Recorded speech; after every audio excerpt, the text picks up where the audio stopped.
Life and Listings podcast. I have my friend Yvonne Arnold here with Tom Ferry Coaching. Hey, Yvonne. Hi, how are you, Jennifer? Doing great. Tell us a little bit about yourself. Yeah, thanks for coming. Well, let's see. What can I tell you? I'm an old dog, and I'm always learning new tricks. That's about it.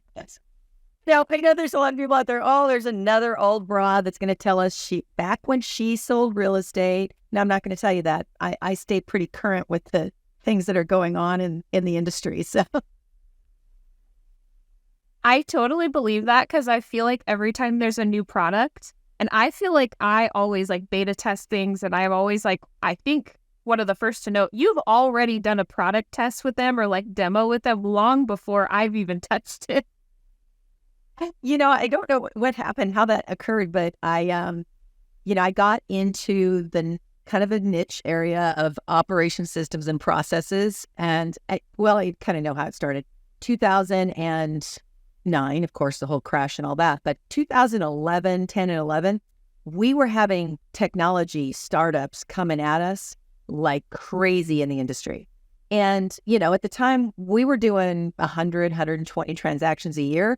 And so we had to automate, not to mention we were in a short sale foreclosure, just a shitty market, Yeah.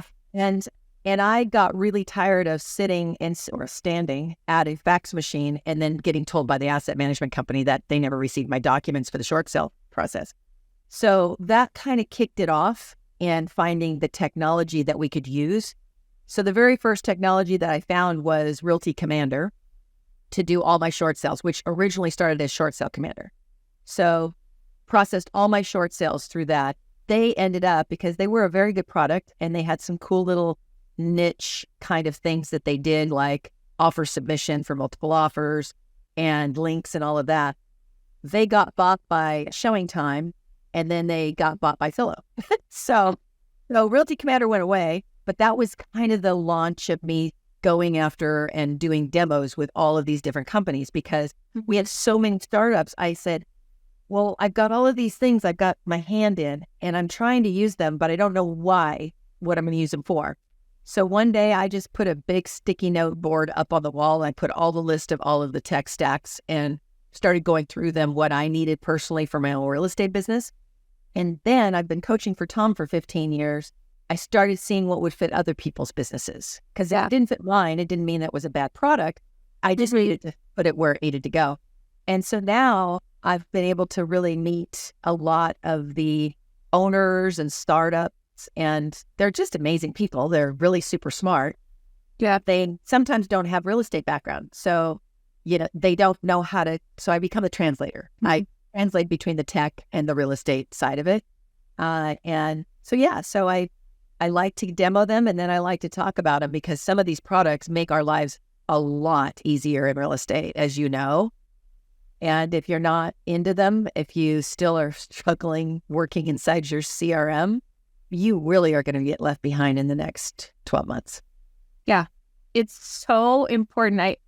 We have so many clients that come on to staff, and they're like, I sell millions of dollars of real estate, but I have no CRM. And I'm like, it's done.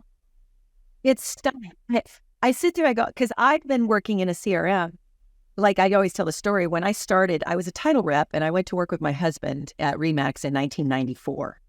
And he had bought this product called Goldmine with CRM. And nothing was web-based back then. So all of you younger people that think everything was in the cloud forever, it never was in the cloud. It was always on a hard drive. So I never used a Gmail account, email, an AOL, an Earthlink. I never used those, because my CRM that he said, here, use this, had an email client inside of it. Yeah. So I always emailed out of my CRM. So I was trained that way. And what's interesting is that I just have been able to take all the data, and I always tell people, don't get emotionally tied to your tech stack, because it's going to get, it's great. It's going to get better. It's going to get sold. It's going to shut down because they don't have the funding. There's so many things that can happen to startups and tech. So we would just take the data out when Goldmine became kind of archaic and we needed to go web-based. We just took the data out, put it inside. I think it was Wise Agent at the time, and then took it out of that, put it in Contactually, took it out of that, put it in Follow Up Boss. So you just grow with the tech as it grows for what your business is and all of that. So, and they close down, they go away. It can actually went away, so. Yeah. And so often where you hear like they're not putting any more funding behind it. And like, okay, we need to start looking at possibly moving somewhere, and everyone panics. And I'm like, if you learn this one, you're going to learn the next one. It's totally fine. I mean, what are some of your favorite tech tools right now for agents? Oh gosh. So it's very interesting because it depends on the size of the team. It drives me crazy when I look inside these Facebook groups and everyone goes, what CRM should I use? And then 27 people pile on with their favorite. Yeah. And nobody asks, how big is your team? Where do you want to take your team? What kind of scale do you want to do? Yeah. If you want to stay a solo agent, then one product is going to be perfect for you. If you want to grow a team to 150, then that's probably not a product that's going to work for you. See? So I always say depends on the size and what you want and how you want to scale. But some of my favorites, of course, I'm a fan of Follow Up Boss. Okay. Because I've used so many different ones, and that's not to say that, the other ones are not good. It's to say that like Sierra Interactive has a different user interface, has a different way of doing things. Okay. All the way up to the big enterprise products like Close. It depends on what you're using it for and how you use it. Follow Up Boss was a fan of because we never did online leads. So I never really needed any major website. So Follow Up Boss was a natural, right? We have a Playster site, which Playster doesn't even get talked about anymore and it's a lovely site. It's an internet calling card, so for a solo agent or a small team, you're not generating online leads, that's kind of where you can go. I also like a product called backatyou.com. And Back At You it's an enterprise product for big brokerages. However, a solo agent can buy a thing called Social Bay. It's one of their legs inside Back At You. And I use it because it's got some great stuff. It's got a content calendar. It's got landing pages you can use for valuations, for contact pages. It's got buyer and seller brochures that you can put out and advertise.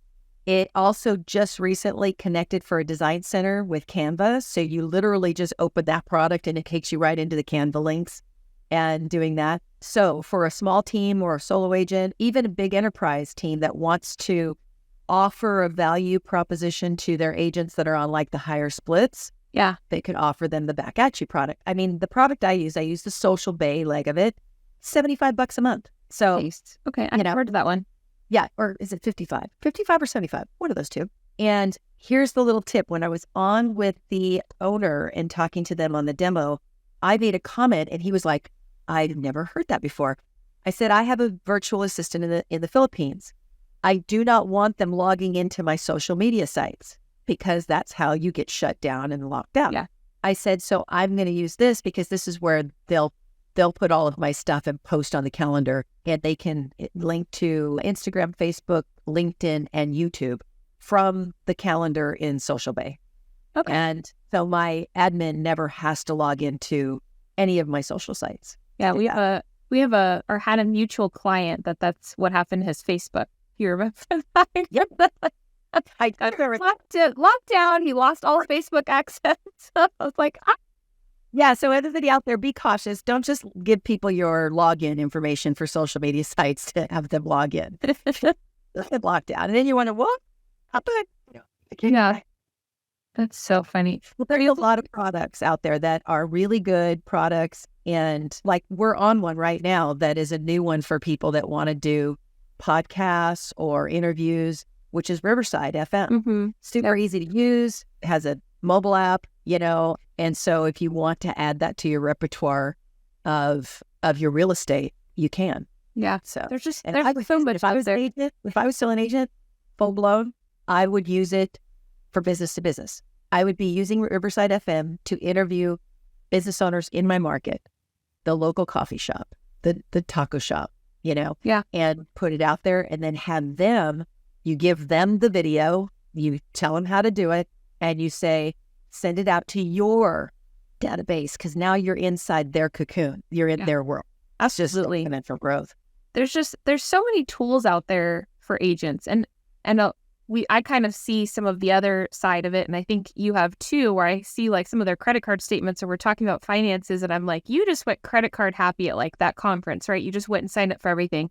But like, how do you coach to actually get them to use the tools that they have paid for or they want to look into paying for? I am more of a hard ass coach. I'm not here to make you feel great every day. Okay. When clients come to me as a coach and they, we've had a few calls, and then they get on the call and they go, you never asked me what my win is. I got a new listing. And I go, okay, so just so we're clear, the job, you have listings. That's not a win. That's your job. Okay. A win is I got a new assistant and I delegated the listing marketing on my new listing to that person. Okay. That's a win. So when we talk about how do you get somebody to do something, well, you really can't, because we can't be with them 24 hours a day and on top of them. But what I do when I'm coaching, and these are 30-minute calls, so you have to act very quickly, right? There's not a lot of formalities. If I sense any kind of resistance to the products, I say, screen share with me. And I make them screen share. And Zoom has been golden for that. We couldn't do that back in the day when we were doing phone calls, right? Yeah. Half the time, I'm pretty sure they were in the pajamas when we were doing calls back then. But now it's Zoom, and I can say, screen share with me, open up Follow Boss, open up Sierra Interactive, open to close, and show me how you're using it. And then the wheels fall off because they start stumbling around. They don't know what to click. They don't know how to filter. They don't know where to find people. And I'm like, you have not been inside your CRM. You have not been in your product you're wanting to use. If you aren't in there and you're requiring or asking others, like a buyer's agent or an admin, to be in there, well, now you're out of integrity. Okay. You don't know how to use it, much less telling your people around you to use it. So I'm very direct that way. And then I tell them, by the way, the next 3 calls, guess what I'm going to do on every beginning of every call? They go, oh, you're going to ask me to screen share. Yes. And I learned that long ago, because the very first thing I would have them screen share with me was their Google Calendar or their Outlook calendar. Yeah. And when you have somebody, screen share their calendar, it's like you just asked them to dive into lava. It's the weirdest thing. It's seriously, they go like this. What do you mean? I'm like, just open your calendar. Well, the reason is because I will tell you, the only appointments in a calendar that I usually would see, it would be blank except for haircut, nails, waxing appointment. That was the joke. That's the big joke, right? And it's like, really? You don't even have you told me you have a listing appointment you're going on Friday. It's not in your calendar. Oh, no, I haven't put it in yet. Well, you made it last Thursday, Yeah. So getting them just to use a calendar the correct way, because that is our biggest challenge too, besides money, like you mentioned, is time management. And they tie together. So people usually buy things because they think it's going to save them time, but then they don't use it. So the calendar or the credit card thing is an interesting thing, because I do that because I'm always concerned. I always say I got into coaching because I got tired of watching people go broke. Yeah. And so finances is a big thing for me. And some people are comfortable asking others about their finances. And I don't have a problem with it because I don't want you to go broke. Yeah. So I always say to them, hey, your homework this week is to go get last month's 30-day credit card statement and bank statements and literally go old school. Go get them and print them out. And then get yourself, go pull out a highlighter and go highlight everything that is a business expense, scan it in and send it to me. And that's what we're going to work on the next call. And they go, really? And I'm like, yeah. So then what happens is we start analyzing everything they're spending money on. And the first question I ask is, okay, are you using it? And they go, oh, yes, I'm using it. Show me that. And they have to screen share and show me what they're using it for. And usually I can eliminate a lot of stuff. I remember I did this for a team leads, several years back. And within about 3 months, I had them cut about $75,000 worth of annual expenses. And they still had more to go. So, Whoa. it's big. The nickel and dime stuff, it's only $19.98 a month, or it's only like $5 a month now with all of these little things that we order stuff on. You add those big time.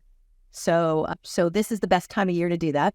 If you 100%. haven't done an audit of your business and of your credit cards, now's the time to do it. And now's when you go in and you just start canceling everything you're not using. Yeah. Get back. I just did that a couple of months ago just for Stat Solutions. I went through the things I was paying for and making sure that like the users matched what was actually being used, right? Because like you're like, oh, well, I'm paying for Microsoft. Well, is everyone actually using it? Are maybe you let someone go, maybe there's more or less team members. I mean, that's a huge one. My favorite thing with a lot of our clients is I'll get like an email that's like, what's this company? And I'm like, well, you signed up for them a year ago and that's this product right here. And they're like, well, we're not using it. I'm like, yeah, so then let's cancel it, right? You're going to save hundreds of dollars a year just by either reducing user seats or taking a look at the tech stack you're actively paying for, right? Yeah. And people will ignore it because the name doesn't match the product. It's a different name. It's a corporation. So their credit card statement says something else and they kind of gloss over it. Or a lot of people in real estate don't even look at their credit card statements. They just pay the bills. Yeah. And it's, that old saying, as long as there's checks left in the checkbook, I must have money. And, as long as there's deals in the pending status, I must have money. And then by the time they figure it out, sometimes it's too late. And there isn't deals left in the hopper. And now they're struggling with deals because the market shifted on them. Yeah. Well, let's dig into that. So obviously the market is shifting everywhere. No matter where you're at, it's changed a little bit. So let's talk about some tips that you could give to like a brokerage or a team lead on what they should be doing right now. So, it surprises me and then it doesn't, that as we keep going year after year in this industry, and remember, I've been around a long time, that everybody still looks for the shiny penny, looks for the easy lead, looks for the easy conversion, and it's not there. I mean, can we just all agree? There's nothing easy about any of it. And right now, when the market shifts like it has, where interest rates start changing, people are still hoping and praying, right? And that's not how we do deals, hope and pray. Yeah. We do deals by consistently staying in alignment with what gets us business. And it's talking to people. This is where I always laughed that everyone says Zillow's going to take us over. No, they're not. AI now is the big Zillow, is the big monster. Going to take us over. No, it's not. Okay. I don't know about you, but we were just in Scottsdale, Arizona, my husband and I. We wanted to see houses. We didn't want to buy a house online. Okay. Yeah. We want to see houses. And so we had to go talk to people, human beings who could tell us about the area and the neighborhood, and the subdivision, and get us into the gates, because you got to get into gates now in some places. And so there's a human factor. And then you have to be able to tell someone what your value is. Why are you, Jennifer, showing me a house different than 5 other agents I could call right now? Mm-hmm. Why should I stick with you and not use the next agent I'm going to call online to go open a house for me? Okay. Or that listing agent, because I want to work with the listing agent. Why are you different? Right. And our industry has a terrible problem with telling people their value prop. It's funny. I was on a Facebook stream last night, and the stream was talking about, I represent my seller by opening the listing for all showings. And I have to be there at all showings. And my theory is, well, why? In my opinion, after as many years as we have not been there for showings, and you have lock boxes and you have security and you have things like that, and you let that buyer's agent do their job, showing and opening a house and telling somebody that's the bedroom and that's the living room, and maybe giving me some HOA information. Other than that, really, opening a house as a listing agent is ego and control. And that's all it is. And it's what you told the seller you would do. Mm-hmm. Just like open houses. I'm going to do open houses for you every weekend. You told the seller you were going to do that. Yeah. Stop telling the seller you're going to do things that are not conducive to selling their house at top dollar. The best thing somebody can do while that house is getting shown by that agent is call 5 buyer leads to see if they want to see the house before it sells. Yeah. Go find a buyer for that house. Do that. That's your value, right? So showing value proposition, doing the prospecting, talking to more clients, talking to more people to see if you can help them list or sell or buy a house, and then actually negotiating the deal. So many people don't know their contracts. It kills me. I mean, California, our contracts are ridiculous, as you know. Oh, yeah. Okay. Where we are attorney and realtor, judge and jury. We're all of it. And we have to know our contracts, and they change constantly. And so, but it's intriguing to me that so many people in the industry in the US don't know their contracts, and they don't know how to explain it. And I blame DocuSign. DocuSign guys are going to come out and go, yeah, what? Crap about it. I blame DocuSign. I love the product. It's a fabulous product. It changed our lives.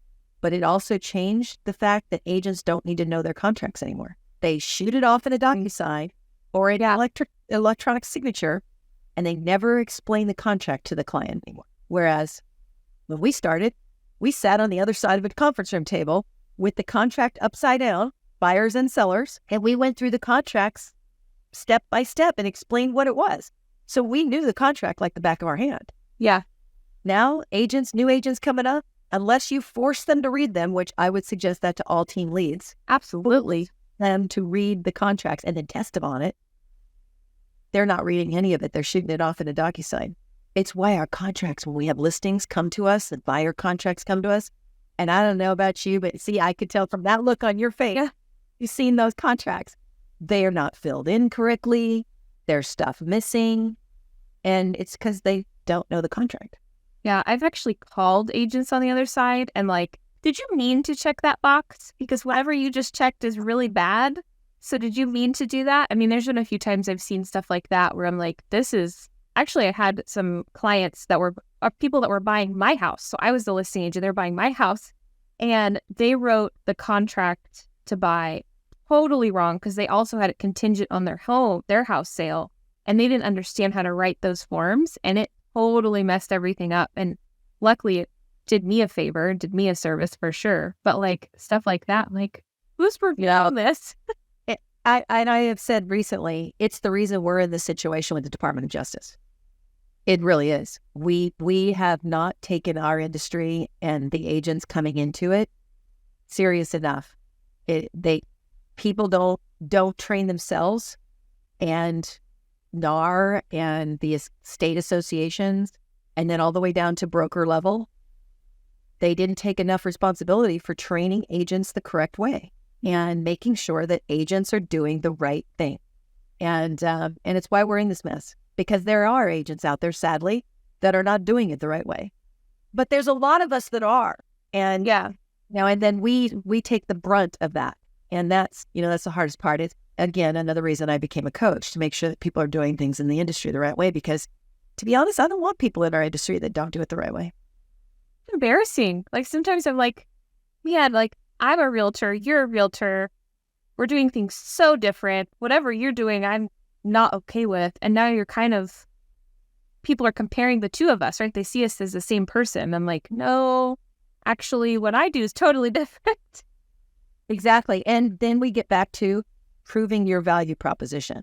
When you go meet with the buyer, you should be telling them, what are you going to do for them to get them the best home and the best price that you can? And when you go meet with a seller, how are you going to get their house sold? And opening the doors for every buyer's agent isn't how you get the home sold. Yeah. Okay. Because if it is, that means that you're actually breaching the fiduciary duty of that buyer's agent and that agency agreement, because you're infringing on what they're supposed to be doing. Yeah. Careful. Yeah. Totally. Absolutely. Well, Yvonne, this has been great. I mean, we've got a lot of nuggets and stuff for people that listened in. If people want to get in touch with you to get more information on coaching, or they just want to follow you because you share some really great tips, where's the best place for them to reach out to you at? Best place is my email address, which is Yvonne at YvonneArnold.com.